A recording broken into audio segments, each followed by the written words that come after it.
frères, chères sœurs, je crois qu'on est dans un endroit qui mérite beaucoup d'attention, vraiment beaucoup de méditation. Si on est là, il y a des morts qui sont là.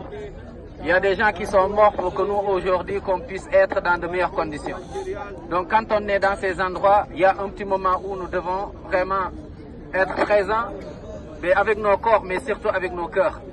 Et si cet endroit pouvait témoigner ou bien pouvait parler, certainement il aurait dit qu'il y avait des hommes qui étaient là, il y avait des femmes qui étaient là. Il y avait des hommes qu'Allah subhanallah aimait et qui ont aimé Allah subhanahu wa ta'ala. Il y avait des gens du paradis qui étaient ici. Donc c'est un moment vraiment à méditer, chers frères. Et min fadlikum incha'Allah, donc on se concentre juste pour un petit moment. Barakallahu fikum. Et cet endroit, ici on est à Uhud. On est à Uhud, Ba'den incha'Allah. Ba'den, qad ishtarayna incha'Allah. Ba'den, barakallahu fikum. Incha'Allah. Jazakallah khair. Si cet endroit pouvait vraiment témoigner, pouvait parler, subhanallah, si ce sol, là où on est, pouvait parler, certainement nous aurait dit que c'était des hommes qui sont là, des gens du paradis, subhanallah, qui étaient là pendant un moment très difficile, où la chaleur c'était encore plus terrible que nous le voyons nous maintenant. Nous on vient de l'avion, on vient des bus, avec mashallah les clims, avec mashallah donc tout, il y a l'eau, on est dans de bonnes conditions. Ces gens qui étaient là, ils n'avaient pas ce temps, ils n'avaient pas ces moyens, subhanallah. Ces gens qui étaient là, leur force c'était leur lien direct avec Allah subhanahu wa ta'ala. Ici donc on est à Uhud. Et quand on dit Uhud, donc tout ça, on dit Jabal Uhud. Donc certainement, vous avez vu les montagnes comme elles sont. Et le prophète sallallahu alayhi wa sallam, il était donc à sa mosquée là où on était tout à l'heure, toujours à Médine. Et rappelez-vous bien qu'il y a eu donc la première bataille, Ghazwatul Badr. Les musulmans donc ont remporté, mashallah, cette bataille à l'an 2 après l'hégire du prophète sallallahu alayhi wa sallam. Al-Mushrikoun voulaient donc se venger. Aradu an yantaqimu. Ils voulaient se venger. Ils voulaient encore, subhanallah, prendre leur revanche. Qu'est-ce qu'ils ont fait? Comme d'habitude, ils se sont connectés entre donc tous les Quraysh qui étaient donc à l'époque à la Mecque, et également donc les hypocrites qui étaient à Médine, subhanallah, pour venir malheureusement retrouver le prophète sallallahu alayhi wa sallam à Médine ici, et subhanallah donc tuer les musulmans, comme ça on ne parle plus de l'islam, comme ça on ne devient pas musulman, comme ça on va mourir dans le shirk. Et malheureusement donc quiconque meurt dans le shirk sans se repentir, le paradis les interdit. Innahu man yushrik billah faqad harrama Allahu alayhi al-janna wa ma'wahu an-nar wa ma lidh-dhalimina min ansar. Et donc le prophète sallam quand il fut informé, subhanallah donc de cette idée mauvaise donc des Qurayshites, à l'époque, à leur tête, Abu Sufyan, ils ont quitté Médine pour venir, ils ont quitté la Mecque pour venir ici à Médine. Sallallahu alayhi wa sallam, il a concerté as-sahaba radiyallahu anhum. Istashara as-sahaba, mada nafal? Anakhruj am nabqa fil Madina? On va sortir, aller rapidement les rencontrer, ou bien on va rester à Médine. Le prophète sallallahu alayhi wa sallam, il était pour l'idée de rester à Médine, et puis on essaie de s'organiser. Et les compagnons, beaucoup ils ont dit non, ya Rasoul, on va partir, surtout les jeunes qui n'étaient pas là pendant donc la bataille de Badr, et d'autres qui n'étaient pas là, et des reconvertis, ils ont dit non, on va partir. Tellement ils ont poussé, le prophète sallam, il a dit ben, on va partir, comme si vous avez décidé ça, bismillah on y va, il a fait shura. Et les compagnons ont vu que le prophète sallallahu alayhi wa sallam, il est sorti, subhanallah, et au début c'était pas son avis, il voulait rester. Ils ont dit ya Rasoul, donc finalement on va rester. Il dit non, abadan. Ma kana li nabiyyin iza labitha lamatahu, subhanallah, an yada'aha hatta yuqatil. Il n'appartient nullement à un prophète, à un messager, une fois, mashallah, avoir pris son bouclier pour aller à la guerre, de faire demi-tour. Abadan, on va partir. Et sallallahu alayhi wa sallam donc a quitté la Mecque, mashallah, un jour, a quitté à Médine, là, au centre, le jour du vendredi. Arrivé jusqu'à un endroit qu'on appelle Masjid Shaykhain, le prophète sallallahu alayhi wa sallam donc s'est installé là-bas. Mashallah, ils ont fait là-bas la prière de l'Asr, Maghreb, Aïcha, jusqu'au lendemain, le samedi. C'était donc certains mu'arrikhoun disent que c'était 14 de Shawwal. Wallahu a'lam, les historiens donc musulmans, ils ont dit que c'était le 14 Shawwal de l'an 3 après l'égide du prophète sallallahu alayhi wa sallam. Donc ils sont arrivés à cet endroit, ils ont fait la prière de l'Asr. Sallu l'Asr huna, wal Maghrib huna, wal Isha. Donc jusqu'au lendemain, Sallu l'Fajr. Ils ont pris la prière de Subh et là ils sont dirigés pour venir ici. Avant de venir, sallallahu alayhi wa sallam, donc il a parlé aux compagnons. Il leur a rappelé, chacun donc sa mission, chacun son rôle. Arrivé ici, il connaît bien l'endroit, alayhi salatu wassalam. Mada Fa'al, il a regardé donc cet endroit, Mashallah Uhud, avec ses montagnes, parce que Uhud, sallallahu alayhi wa sallam aimait Uhud, et Uhud aimait également les musulmans. Kana yaqul, Uhud jabalun yuhibbuna wa nuhibbu. Uhud, c'est des montagnes qui nous aiment et on l'aime. Nous aussi, sallallahu alayhi wa sallam, il est venu, il a regardé l'endroit, il a dit aux musulmans, il y aura 50 parmi vous, les compagnons. 50, rappelez-vous bien, de 50 qui vont être là. Mais avant d'arriver là, combien ils étaient, sallallahu alayhi wa sallam? Ils étaient plus ou moins au nombre de 1000. Arrivé donc, subhanallah, en plein bout de chemin, avant d'arriver là, il y a des hypocrites. Et j'avais rappelé tout à l'heure, la tête des hypocrites, c'était qui? Abdallah ibn Ubay, ibn Saloul. Il a dit, finalement, eux, ils ne vont pas pouvoir venir parce qu'ils ont des empêchements, ils vont retourner. Ahmed, ils vont retourner là-bas, au centre. Finalement, 300 sont partis avec lui. Donc finalement, combien de musulmans sont restés? Combien? Pratiquement plus ou moins 700. Tandis que les autres, les Qurayshites, ils étaient au nombre donc de 3000. Les musulmans, plus ou moins donc 700. Ils sont arrivés là, subhanallah.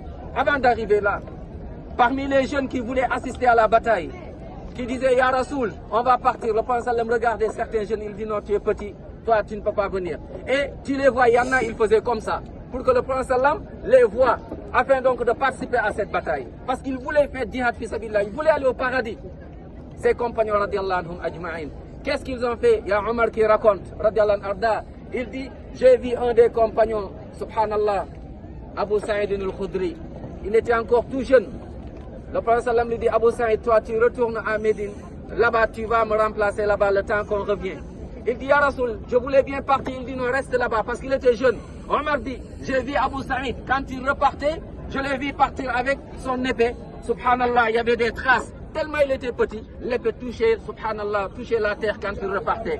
À tel point, ils étaient jeunes. Mais ils voulaient montrer, ils voulaient donner leur temps à Allah SWT, donner leur bien à Allah, donner leur âme à Allah. C'est ce qu'Allah SWT nous dit dans Surah Al-Tawbah. Inna Allah ashtara min al-mu'minina anfusahum wa amwalahum bi anna lahumul jannah. Yuqatiluna fi sabilillah, fayaqtuluna wa yuqtaluna wa'dan alayhi haqqan fi at-Tawrat wal-Injil wal-Qur'an. Wa man awfa bi'ahdihi min Allah, fastabshiru bi bay'ikum alladhi bay'atum bih. Soyez contents. Votre commerce, Allah l'a accepté. Et donc le prophète sallam est venu là. Il a pris 50 compagnons, rappelez-vous bien 50. Il leur a dit, restez donc sur cette montagne. C'est les archers, ceux qui ont les flèches. Restez là les archers. À leur tête, il avait mis ce compagnon, Abdallah ibn Jubayr. Pas Abdallah ibn Zubayr. Abdallah ibn Jubayr. Il dit 50, restez là. Quoi qu'il puisse arriver, ne descendez pas du tout. Même si on a gagné, restez là. Sallallahu alayhi wa sallam leur a demandé ça. Et donc ils sont restés. Masha'Allah, les compagnons donc d'un côté et les non-musulmans de l'autre côté, les Mécois. Et avant de commencer, d'habitude, ils avaient ça, c'était parmi la tradition arabe. Pendant les batailles, les guerres, il y a toujours le duel. Donc qui va sortir? Le premier qui va sortir, rencontrer le premier de l'autre côté. Et il y a Talha, Ibn Abi Talha, un des non-musulmans de Quraysh. C'était quelqu'un que tout le monde avait peur. Il s'est levé, il fait partie des mushrikoun. Il s'est levé, il dit, où sont les hommes? Il dit, je suis là, moi. Qui va donc venir? Allahu Akbar. Et c'est de là où, donc les compagnons, le prophète sallallahu alayhi wa sallam, il a mis un par un. Et parmi les compagnons, il y avait Mus'ab ibn Umayr. Il lui avait donné l'étendard des musulmans. Et subhanallah, Mus'ab qui tenait comme ça, comme le cheikh l'a tenu, et d'autres parmi les compagnons. Et il a choisi, ils ont dit, il est où Zubayr? Zubayr, il dit, je suis prêt, ya Rasul sallallahu alayhi wa sallam. Ils ont dit, allez-y. Imaginez les non-musulmans par là, les musulmans de l'autre côté. Et le non-musulman Talha ibn Abi Talha, il sort, subhanallah, avec son épée. Le musulman, Zubayr ibn Awam, il sort avec son épée. Chacun regarde. On dirait donc, subhanallah, regardez donc le début de la bataille. Avant donc de, subhanallah, d'avancer un à un. Et ils sont arrivés. À un moment donné, il y avait la poussière. On ne savait plus qui est qui. On ne savait plus qui a gagné. On ne savait plus est-ce que le musulman, on l'a tué. De toute façon, un musulman, en croyant qu'il est mort pendant le djihad, il est shahid.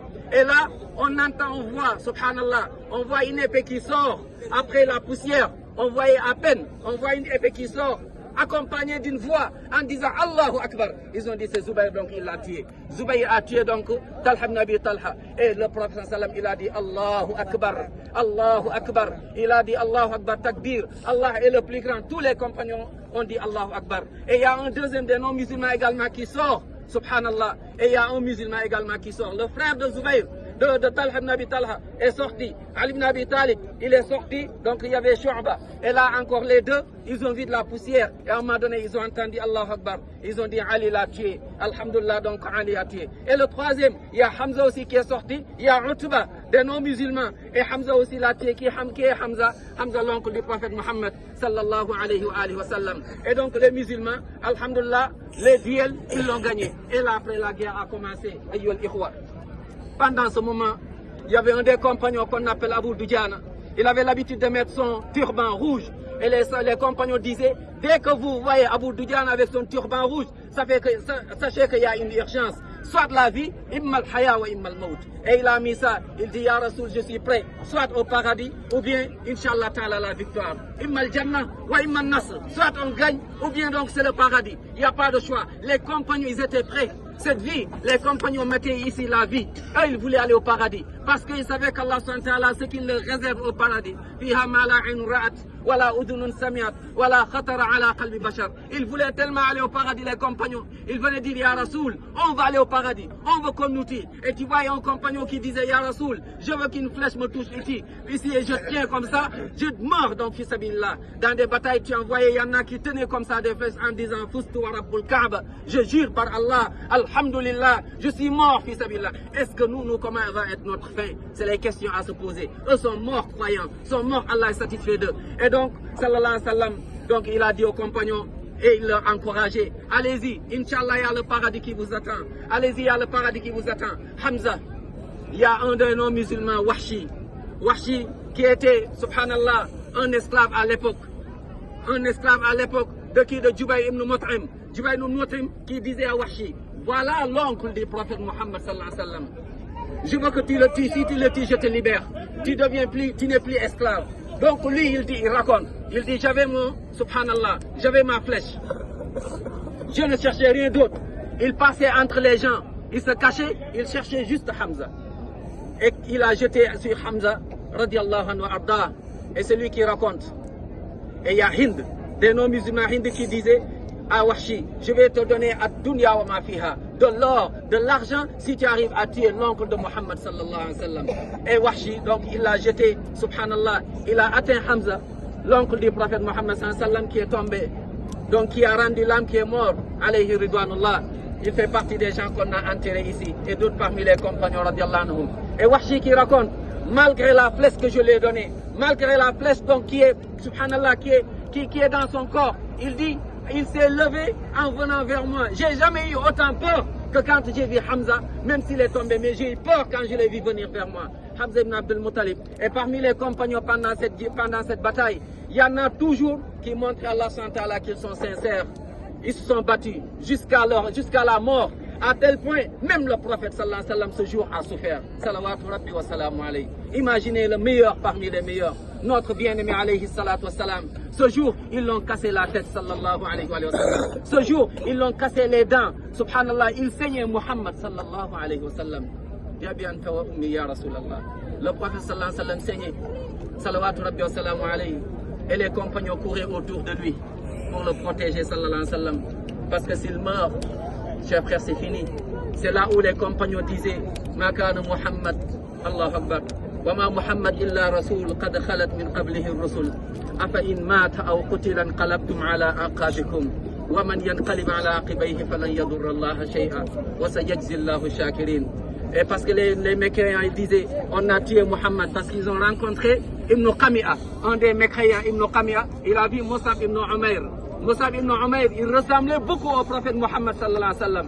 Et c'est Ibn Qami'a, ce mauvais, il a tué, subhanallah, Mus'ab ibn Umayr qui avait l'étendard des musulmans. Quand il a tué, il dit Qataltu Muhammadan, j'ai tué le Muhammad, j'ai tué le prophète Mohammed. Et donc c'est la panique. C'est la panique. Imaginez, on a dit Muhammad sallallahu alayhi wa sallam, ils l'ont tué. Et les compagnons, ils ont dit Abadan, Le prophète sallallahu alayhi wa sallam, personne ne l'a tué. C'est là où les compagnons se sont réunis pour protéger notre bien-aimé Muhammad alayhi salatu wa taslim. Parmi eux, il y a Talha.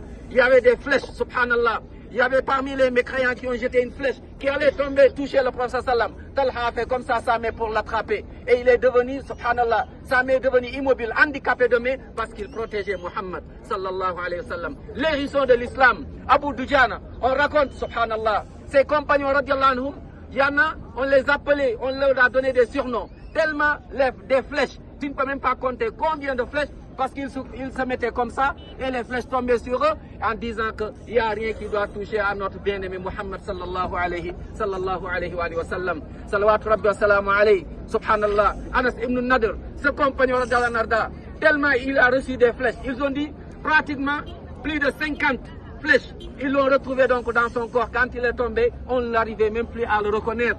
Quand on regardait les morts parmi les musulmans, c'est sa sœur qu'il a reconnu, subhanallah, par une de ses orteils. Il a reconnu donc Anas ibn Nadr. Et c'est là, Allah a révélé des versets dans le Coran, dans Suratul Ahzab. Allez ouvrir, on a tous lu le Coran. Allez dans Suratul Ahzab.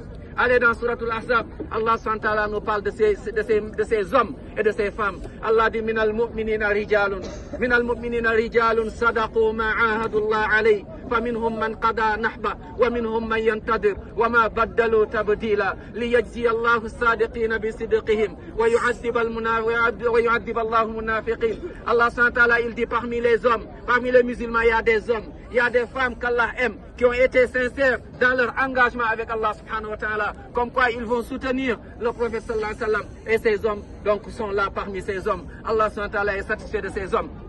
Pas que les hommes. Il y avait les femmes également qui assistaient à cette bataille. Subhanallah. Il y avait des femmes. Sulaym était parmi les femmes qui étaient là et qui soignaient les blessés parmi les musulmans.